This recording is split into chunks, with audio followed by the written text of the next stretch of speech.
Hey there.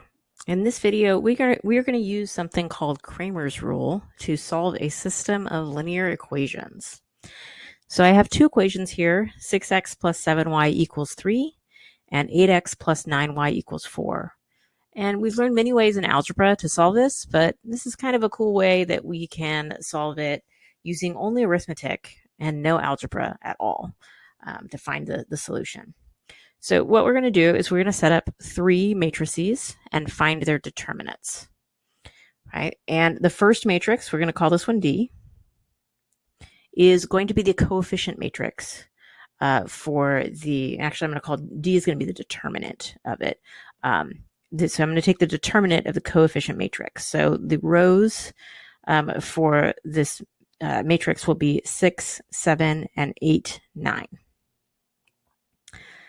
Okay, and I'm also going to set up the determinant of two other matrices. We're going to call them D sub x and D sub y. I'm going to just set them all up first, and then we'll calculate all those determinants. So for dx, I'm going to take the coefficient matrix, and I'm going to replace the x column, which is the first column, with the answers on the right side of the equations. So this 3 and 4 on the right side of each equation is going to replace the 6 and the 8 in that first matrix. So this is going to be 3 and 4 in the first column and 7 and 9 going down the second column. And notice I'm using bars and not brackets here. The bars mean that I'm finding the determinant and I'm not just talking about a matrix. Okay, so the difference is important in your notation. You don't want to see, brackets with the square edges or square corners on them when you're talking about a determinant. Okay, and the last matrix, dy, I'm going to do similar to what I do with dx. I'm going to take the original coefficient matrix, and this time I'm taking the y column and replacing it with a 3, 4.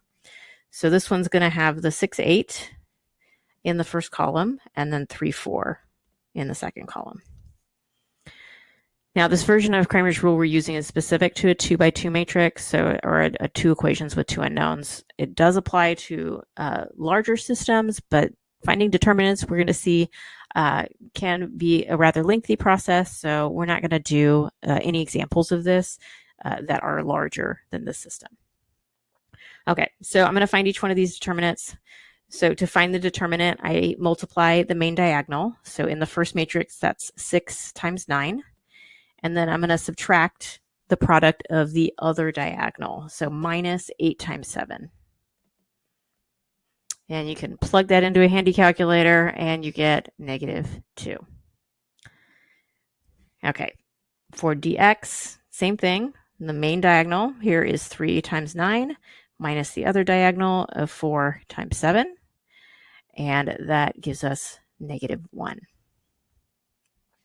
And with the last one, the main diagonal is 6 times 4 minus 8 times 3 from the other diagonal, which gives me 0. Okay, so to formulate my answer, x is going to be the matrix dx divided by, the determinant dx divided by the determinant d, and y will be the determinant dy over d. So that means I'm going to get -1 over -2, or positive 1/2 for x. And for y, that is 0 over -2, which gives me 0. And so there's my solution to the system without having to do any algebra. I get 1/2, 0.